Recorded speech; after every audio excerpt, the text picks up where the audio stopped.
Today is a big day. So if y'all remember the Google Ads feeder strategy, this one came out last year, worked well, have a whole bunch of people that were basically kind of like mirroring it.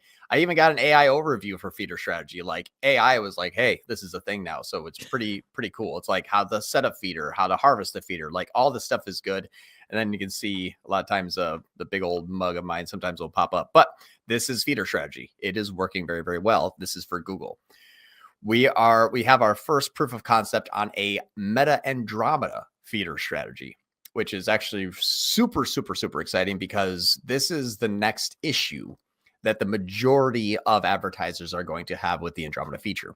When creative does the targeting, how do you increase or decrease sales on specific products, or how do you increase or decrease lead flow on specific services? It's the same problem, just measured slightly differently, but still the same problem. Ad spend on the ad dictates who your pixels target. That's pretty much it. 80% of your activity in Meta is for product A. Well, 80% of the sales from Meta will be on product A. A very simplistic way of thinking about it. So I want to show you a little bit of a before and after. And what we've restructured our model a bit. And well, everything's been redone. Actually, literally every single thing has been redone. But it is showing some very promising signs everywhere. So let me explain what the new feeder strategy is on Meta. But to begin, I have to show you where we were before. So we had one fairly large main campaign that we're selling our immune products. And that immune campaign was spending about, $280,000 a month. Like it was a fairly sizable campaign. Now we stopped that on the 16th. So the 16th, I don't know why this thing is giving me dots, but 16th is when it ended because this all product campaign here started on the 16th. And so I'll just share with you what you can see. And people are like, hey, how do you take something that is spending $184,000 and wean off of it? You just freaking pause the whole thing. Just don't care. Just close your eyes, press the button, have some faith. I'm just kidding. But people usually ask me like, well, how do I wean off or wean on or transition? I don't. I make very big, abrupt changes. And we just basically chop it off in one day. And then everything picks up on the other side the next day. So you can swing $200,000 immediately. Why? Because the pixel has audiences it knows and it's engaging. It is no longer grab an audience, grab an ad and meet.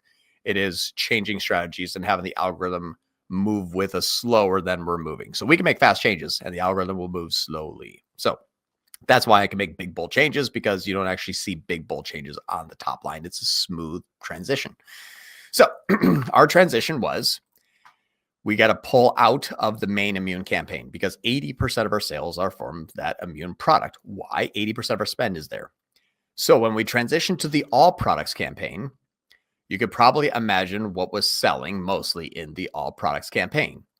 It was immune. Hey, ta-da, immune.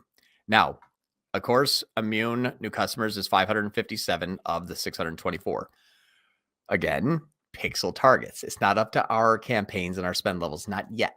If you take 200 grand and shove it off of campaign A and turn it into campaign B and start a brand new on day one, it's going to do the same thing because it's an algorithm that has to learn. It's not being driven by you. You are teaching it. So we already know that the majority of our sales are coming into immune. Now we said, well, we did 3 different feeders on top of this. We have our all products campaign that has all ads from all active campaigns. So these 3 campaigns have a group of ads, call them 45. There's 15 each. Let's just use round numbers. So all 45 are also in here, the same exact ads. Now, what you can see is that we are producing more immunity than we are digestive and joint because the pixel is targeting immune product viewers. Like that's where the majority of our spend was. So of course, if you have 3 feeders, one is going to have a more warmed up, reliable audience it can tap into because it's the immune products, what they know, like, and love for the last year. But in order for us to get more sales of other products, we couldn't sacrifice our company, which is immunity, 80% of our sales, millions of dollars a year. We couldn't sacrifice all that to try to simply push more digestive or joint. So we came up with this strategy here. Feeder strategy is now going to take 3 individual campaigns, and we're going to adjust the reach and impressions, we're basically spend, in order to make each or any one of these a more prevalent player inside of our pixel that's also going to be remarketed by our main campaign that also has those ads in there. So now when we bring in a person on joint, we can actually increase our joint feeder ad spend, and I should see more joint sales in the top line, and I should see more joint sales in my all products campaign. Or if I increase digestive, same thing. I should see more digestive. So we said, well, how do we prove this? How do we test this? Well, let's do this. Let's take a week, and we're only going to increase ad spend on one of these feeders. And let's start with the one that has the least amount of product sales to see if it works.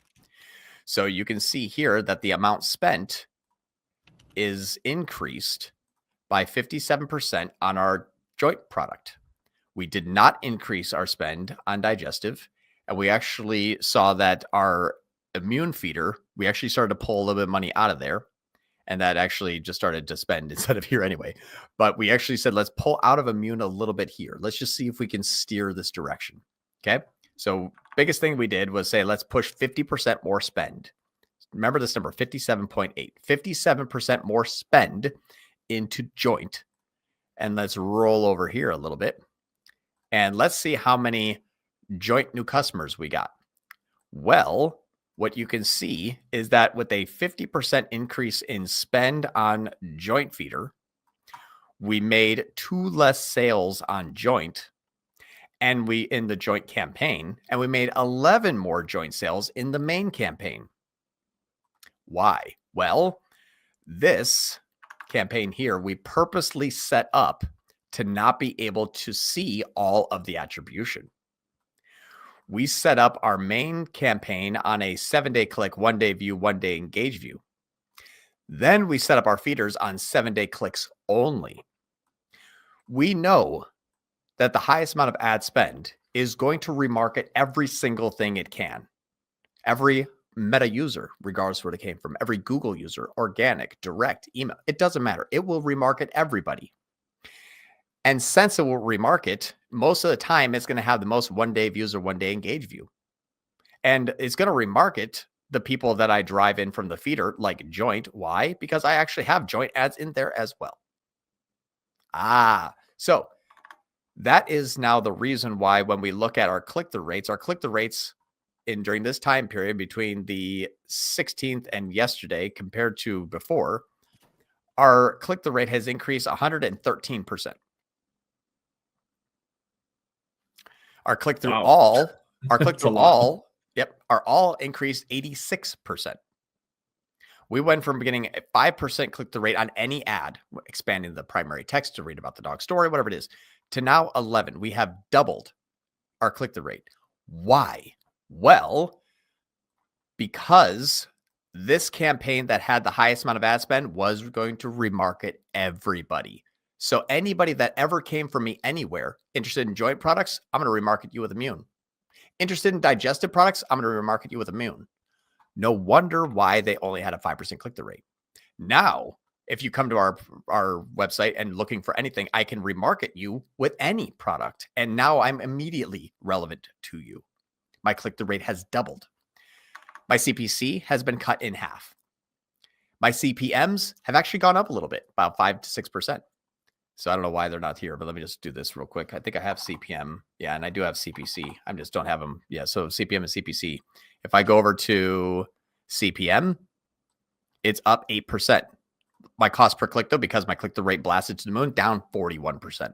Now let's do this. We increased our ad spend. We already know this. We increased our ad spend from this week here to that week there we increased our ad spend by 57%. And we see 61% more new customers minus these two. So we actually have 11 -2, we have 9 more new customers. Let's do this. That's what Meta says. But we remember, this is not for us. This is just for Meta. We don't give a shit about this. We increase spend how much? 57%. Well, in the 16th to 20th, total sales by product of new customers of the joint product here, we had 23 between the 16th and the 22. The next week, the 23rd to the 29th, which is this week here, the 23 and 29th, where we increase spend by 57%, we now have 35 new customers on joint. Well, what is 20?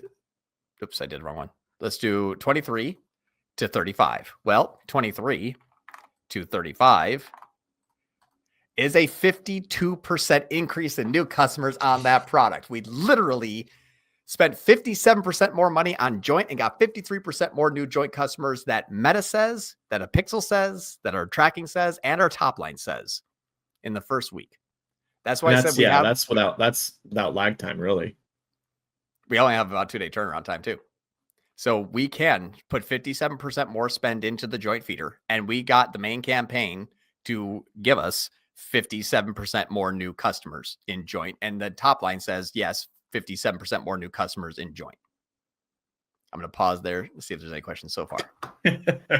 So I'm thinking the first question that I think is probably the most important question of all of this for people that are watching is, when should you start with the feeder? So typically you have the core campaign.